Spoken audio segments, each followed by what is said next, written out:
What are the subjects in physiotherapy. इसमें physics भी पढ़ना होता है, केमिस्ट्री भी होता है, क्या क्या पढ़ना है, डोंट वरी, ये सब हम इसी वीडियो में कवर करेंगे step by step. What is physiotherapy basically, BPTH, bachelors in physiotherapy. क्या होता है? कोर्स ऑफ 4.5 ईयर्स, जिसमें आपका 4 ईयर्स का लर्निंग होता है एंड 6 मंथ्स का इंटर्नशिप होता है, right. Physiotherapy deals with the functional impairments which a individual faces after an injury. Neurological condition हो गया, मस्कुलोस्केलेटल इंजरी हो गया, या फिर कोई कार्डियक कंडीशन हो गई, ओके। एंड ये एक मिसकंसेप्शन है बहुत से लोगों में कि कोई इंजरी हुई तो ही हम फिजियोथेरेपिस्ट के पास जाएंगे। नहीं, इसमें आप इंजरी में भी जा सकते हैं, लेकिन इंजरी से पहले अगर कुछ प्रिवेंट करना हो या आपको अपनी स्ट्रेंथ बढ़ानी हो एज ए हेल्दी इंडिविजुअल और एज एन एथलेट, तो इसमें एथलेट ट्रेनिंग, इंडिविजुअल का स्ट्रेंथ ट्रेनिंग, बैलेंस ट्रेनिंग, या फिर कोई अर्गोनॉमिक का इशू हो तो वो भी फिजियोथेरेपिस्ट का ही रोल है। नाउ आई होप आपको एक आइडिया आ गया होगा कि फिजियोथेरेपी क्या होता है। Okay, so now let's begin with the subjects. First year, second year, third year, final year, ये सारे ईयर्स के सब्जेक्ट्स हम कवर करने वाले हैं। और इसमें आपको डिटेल में जानना हो हर एक ईयर का कैसे पढ़ना है, हर एक ईयर के कौन से टेक्निकल रिकमेंडेशन है, तो मैंने हर एक ईयर एक्सेप्ट फोर्थ ईयर के ऊपर वीडियो बनाया हुआ है, क्योंकि अभी मैं खुद फोर्थ ईयर में हूँ, ठीक है। चलिए शुरू करते हैं। तो जो फर्स्ट ईयर है उसमें आ जाए human anatomy, human physiology, biochemistry, fundamentals of kinesiology and kinesiotherapy and electrotherapy. ये पार्ट सब जाते हैं हमारे फर्स्ट ईयर में। यूनिवर्सिटी है MUHS, that is Maharashtra university of health sciences. Again मैंने अपने पिछले वीडियोस में भी कहा था कि university to university subjects change होते रहते हैं। तो ये थे हमारे फर्स्ट ईयर के सब्जेक्ट्स। कौन सी बुक्स लेनी चाहिए, कौन सी बुक से पढ़ना चाहिए, इसके ऊपर भी मैंने एक वीडियो बना दिया है, ये रहा, ये आप जरूर चेकआउट कर सकते हैं, ठीक है। फर्स्ट ईयर के प्रैक्टिकल्स कौन से होते हैं? ह्यूमन एनाटॉमी होता है, ह्यूमन फिजियोलॉजी का प्रैक्टिकल होता है, अगेन इलेक्ट्रोथेरेपी का प्रैक्टिकल होता है। इसमें आपको बेसिक चीज़ें, लोग पूछते हैं कि बायोकेमिस्ट्री क्यों पढ़ना है, तो इसके ऊपर भी मैंने वीडियो बना रखा है कि why do physiotherapy student study biochemistry, तो आप वो ज़रूर चेक करना। आई होप आपके वहाँ पे काफ़ी चीज़ें क्लियर हो जाएंगी, ठीक है। KSKT में भी बेसिक ही पूछा जाएगा। इसके ऊपर भी मैंने वीडियो बना रखा है कि how to study for your first year BPTH practical, so make sure you will check it out. Now coming towards our second year. Second year में आपका आ जाता है pathology, microbiology, pharmacology, electrotherapy and kinesiotherapy. दोनों अलग अलग subjects होंगे second year में। And kinesiology, that is your biomechanics, ठीक है। तो पैथोलॉजी में हम लोग क्या पढ़ते हैं, कोई भी कंडीशन, सपोज हम लोग एग्जाम्पल लेते हैं ऑस्टियोआर्थराइटिस का, तो ऑस्टियोआर्थराइटिस होने की क्या प्रोसेस है स्टार्ट से लेकर एंड तक, तो वो जो प्रोसेस है उसको पैथोलॉजी बोलते हैं, ठीक है। तो इसी प्रोसेस को हम पढ़ेंगे पैथोलॉजी के अंडर। डिजेनरेटिव चेंजेस देखने मिलते हैं ऑस्टियोआर्थराइटिस में, राइट। तो वो क्यों होता है, कैसे होता है, कितने पार्ट्स में होता है, ये पैथोलॉजी। फार्माकोलॉजी में हम लोग इसके रिलेटेड ड्रग्स पढ़ेंगे, मेडिकेशंस पढ़ेंगे, ठीक है। और फार्माकोलॉजी क्यों इंपॉर्टेंट है, बिकॉज पेशेंट कौन सा मेडिसिन कितने डोसेज में ले रहा है ये हमें जानना बहुत ज़रूरी है, क्योंकि उसके ऊपर बेस्ड हम फाइनल ईयर में आके उसका ट्रीटमेंट प्रोटोकॉल सेट करते हैं। अगर ज़्यादा डोसेज है तो फिर उसका ट्रीटमेंट अलग होगा, अगर कम डोसेज वाला है तो इंटेंसिटी एक्सरसाइज का अलग होगा जो हम पेशेंट को देंगे। Next microbiology. माइक्रोबायोलॉजी में जो माइक्रो ऑर्गेनिजम्स होते हैं, तो कुछ माइक्रो ऑर्गेनिजम्स की वजह से न्यूरोलॉजिकल कंडीशंस भी हो सकते हैं, जैसे meningitis, that is inflammation of your meninges which are present in the brain. जो 3 मैटर्स होते हैं ना, पाया, ड्यूरा, एरेक्नोइड, उसमें आपको मेनिंजाइटिस होता है, तो वो एक पर्टिकुलर माइक्रो ऑर्गेनिज्म की वजह से होता है। तो ये हम पढ़ेंगे जो माइक्रो ऑर्गेनिज्म की मैं बात कर रही हूँ माइक्रोबायोलॉजी में, ठीक है। ये सारे सब्जेक्ट ज़रूरी है। लास्ट है काइनेसियोलॉजी, दैट इज योर बायोमैकेनिक्स। तो बायोमैकेनिक्स भी क्यों ज़रूरी है, क्योंकि वो जॉइंट्स के बिटवीन जो फोर्सेस एक्ट करते हैं, twisting force, rotational force, bending force, ठीक है, जो आर्टिकुलेशंस के बीच में होते हैं, तो ये हमें समझ में आता है बायोमैकेनिक्स के अंदर। ये भी फाइनल ईयर में बहुत ज़रूरी हो जाता है, हमें अभी भी इसको रिवाइज करते रहना पड़ता है, क्योंकि कैसे फ्रैक्चर हुआ, कैसे वो कंडीशन हुई, मस्कुलोस्केलेटल कंडीशन में ज़्यादातर ये देखा जाएगा। एक सिंपल से एग्जांपल लेते हैं, अगर पेशेंट को ACL टियर हुआ है, that is your anterior crucial ligament का टियर हुआ है, बाइक चला रहा है और बाइक चलाते चलाते उनका एक्सीडेंट हो गया, तो फिर वो कौन से डायरेक्शन में हुआ है, एंटीरियरली, पोस्टीरियरली, कितना फोर्स से हुआ है, ट्विस्टिंग फोर्स हुआ है, रोटेशनल फोर्स हुआ है, या बेंडिंग कंप्रेसिव फोर्स हुआ है, ये सारी चीज़ें, ये सारे कॉन्सेप्ट्स हमारे बायोमैकेनिक्स दैट इज काइनेसियोलॉजी में क्लियर होंगे, ठीक है। अभी हम आ जाते हैं थर्ड ईयर पे। थर्ड ईयर पे आ जाता है हमारा सर्जरी। सर्जरी के दो पार्ट्स होंगे, सर्जरी 1, सर्जरी 2। मेडिसिन के भी 2 पार्ट्स होंगे, medicine 1, medicine 2। FDPS, that is functional diagnosis of physiotherapeutic skills. And last है PSM, उसमें आ जाएगा आपका community medicine and sociology, okay.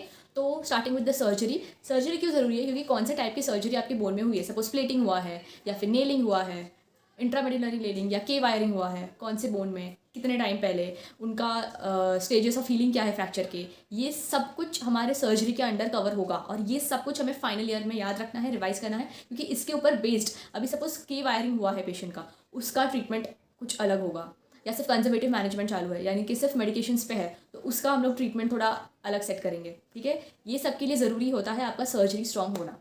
Medicine में जो कंडीशंस हमने सेकेंड ईयर में पैथोलॉजी के अंडर पढ़ी थी वही पढ़नी है, उसके एडिशनल मेडिकेशंस आ जाएंगे और एकदम थोरोली आपका वो condition along with its medications complete हो जाएगा, ये पढ़ेंगे हम हमारे मेडिसिन में। FDPS में हम बहुत सारे अप्रोचेस जो हम क्लिनिकल प्रैक्टिस में यूज़ करते हैं, जैसे मोबिलाइजेशन हो गया, PNF हो गया, रूट्स अप्रोच हो गया, ये सारी चीज़ें अलग अलग पार्ट्स में ऑर्थो, न्यूरो, कार्डियो, इसमें हम पढ़ेंगे ये सारे अप्रोचेस के बारे में। ओके, लास्टली PSM में आता है बहुत सारे स्कीम्स जो गवर्नमेंट हर साल नए नए स्कीम्स लाती है ह्यूमन वेलफेयर के लिए। ठीक है, वो सोशलॉजी में आ जाएगा, जो सोशल क्राइम्स हो रहे हैं, जो सोशल डेवलपमेंट हमें लाने चाहिए सोसाइटी में, ये सब। इसके ऊपर डेप्थ में वीडियो मैंने बना रखा है, 2 वीडियोस बना रखे हैं, तो make sure you all check this out. Second year के ऊपर भी मैंने एक सेपरेट वीडियो बना रखा है। अगेन सेकेंड ईयर के सब्जेक्ट्स एंड बुक रिकमेंडेशंस के ऊपर भी मैंने वीडियो बना रखा है, तो ये भी आप चेक कर सकते हैं। थर्ड ईयर की बुक रिकमेंडेशंस के ऊपर भी मैंने रिसेंटली वीडियो डाला है, ये भी आप ज़रूर चेक कर सकते हैं। ठीक है, फाइनल ईयर, फोर्थ ईयर में हमारे टोटल 4 सब्जेक्ट्स होते हैं, musculoskeletal, cardio respiratory, neurological physiotherapy and community rehab. ठीक है, तो इसके बारे में एक मैं अलग सेपरेट वीडियो बाद में बनाऊंगी अपने चैनल पर। ये थे हमारे फिजियोथेरेपी यानी BPTH के अंडर जो सब्जेक्ट्स इंक्लूडेड है वो। अभी हम जाते हैं स्कोप की तरफ। Okay, so let's talk about the scope in physiotherapy.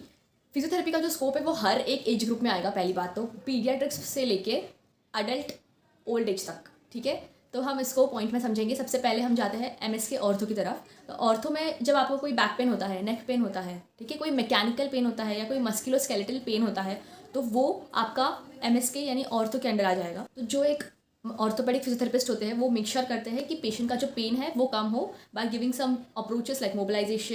Next आ जाता है हमारा न्यूरोलॉजिकल कंडीशंस बहुत सारे हैं। सेरेब्रल पाल्सी हो गया पीड्स में, या फिर कोई स्ट्रोक का पेशेंट हो गया, पार्किंसन का हो गया, तो इसमें बैलेंस ट्रेनिंग की काफ़ी ज़रूरत है। पेशेंट को जो फंक्शनल इंपेयरमेंट्स हुए हैं वो इंप्रूव करने का रोल फिजियोथेरेपिस्ट का है कि पेशेंट अपने पैरों पर, दोनों पैरों पर इंडिपेंडेंटली अच्छे से चल पाए, अच्छे से चल के जाए वो अपने ऑफिस और काम करे। राइट, ये काम होता है फिजियोथेरेपिस्ट का कि बेसिक फंक्शनल इंपेयरमेंट जो पेशेंट को हुआ है जो भी कंडीशन की वजह से, वो हमें ठीक करनी है। उसका जो फंक्शनल इंपेयरमेंट है वो हमें ठीक करके उसको इंडिपेंडेंट बनाना है खुद से चलने के लिए। ओके, न्यूरोलॉजिकल फिजियोथेरेपी जो है इसमें बहुत सारे एडवांसेस आए हुए हैं, जैसे कि हम सब जानते हैं रोबोटिक्स आया है, VR आ गया है, तो इसके ऊपर भी मैंने एक सेपरेट वीडियो बनाया है। ये आपको बहुत इंटरेस्टिंग लगेगा, आई एम डैम श्योर, तो ज़रूर जाकर चेक करना इसको। ओके, अभी आ जाते हैं हम कार्डियो रेस्पिरेटरी की तरफ। कार्डियो रेस्पिरेटरी में जैसे कि कोविड-19 के बाद काफ़ी इसका डिमांड बढ़ गया है, बिकॉज इसमें पेशेंट को सपोज CABG हो गया या कोविड-19 ही ले लो, तभी भी सांस लेने में कितनी दिक्कतें हो रही थी, तो फिजियोथेरेपिस्ट का ही रोल था जो उनको ब्रीदिंग एक्सरसाइज देकर रिकवर कर पा रहे थे। राइट, या कोई कंडीशंस ले लीजिए, सपोज एंजियोप्लास्टी हो गया, CABG हो गया, MI हो गया। ठीक है, तो ये सब में कार्डियो रेस्पिरेटरी फिजियोथेरेपी। क्या जाता है हमारा कम्युनिटी एक इतना इंटरेस्टिंग सब्जेक्ट है जिसको सब लोग फॉर ग्रांटेड लेते हैं। I don't know why, but it is very interesting अगर आप इसको ध्यान से पढ़े तो। इसमें जीरियाट्रिक्स आ जाता है आपका, इंडस्ट्रियल आ जाता है, हेल्थ प्रमोशन। इंडस्ट्रियल में आपका बेसिकली अर्गोनॉमिक्स आएगा, जैसे ऑफिस गोइंग जो इंडिविजुअल्स होते हैं उन्हें कंटिन्यूसली ऐसे बैठना पड़ता है, उनका पूरा मतलब लैपटॉप के सामने ऐसे बैठना पड़ता है, पूरा उनको back pain, neck pain, shoulder का pain, wrist pain continuously laptop पे बैठने से शुरू होता है। तो ये जो अर्गोनॉमिस्ट है इनका रोल होता है कि उनका पेन कम करें। ठीक है, तो आप देख रहे हैं कितने सारे रोल्स आते जा रहे हैं। तो ये सारा एक ओवरव्यू था कि फिजियोथेरेपिस्ट का रोल कहाँ कहाँ है। ओके, इसका पार्ट 2 भी आएगा कि what is the role of physiotherapy, what are the scopes. This we will talk in more detail in our part 2 video, so make sure you all stay tune for it. और अगर आपको जानना है कि physiotherapy के entrance exam के लिए कैसे प्रिपेयर करना है, तो मैंने रिसेंटली एक वीडियो डाला है, ये ज़रूर चेक करना। इसमें आपका entrance exam, fees, cut off, top colleges कौन से इंडिया में, सब कुछ कवर किया हुआ है। तो make sure you will watch this out and I am ending this video. I hope आपके लिए ये वीडियो हेल्पफुल रहा होगा। अगर रहा होगा तो एक थम्स अप बटन दे दीजिए, एक कमेंट जरूर ड्रॉप करना। ठीक है, सब्सक्राइब करते जाना because it means a lot. I will catch you in next video, till then bye, take care.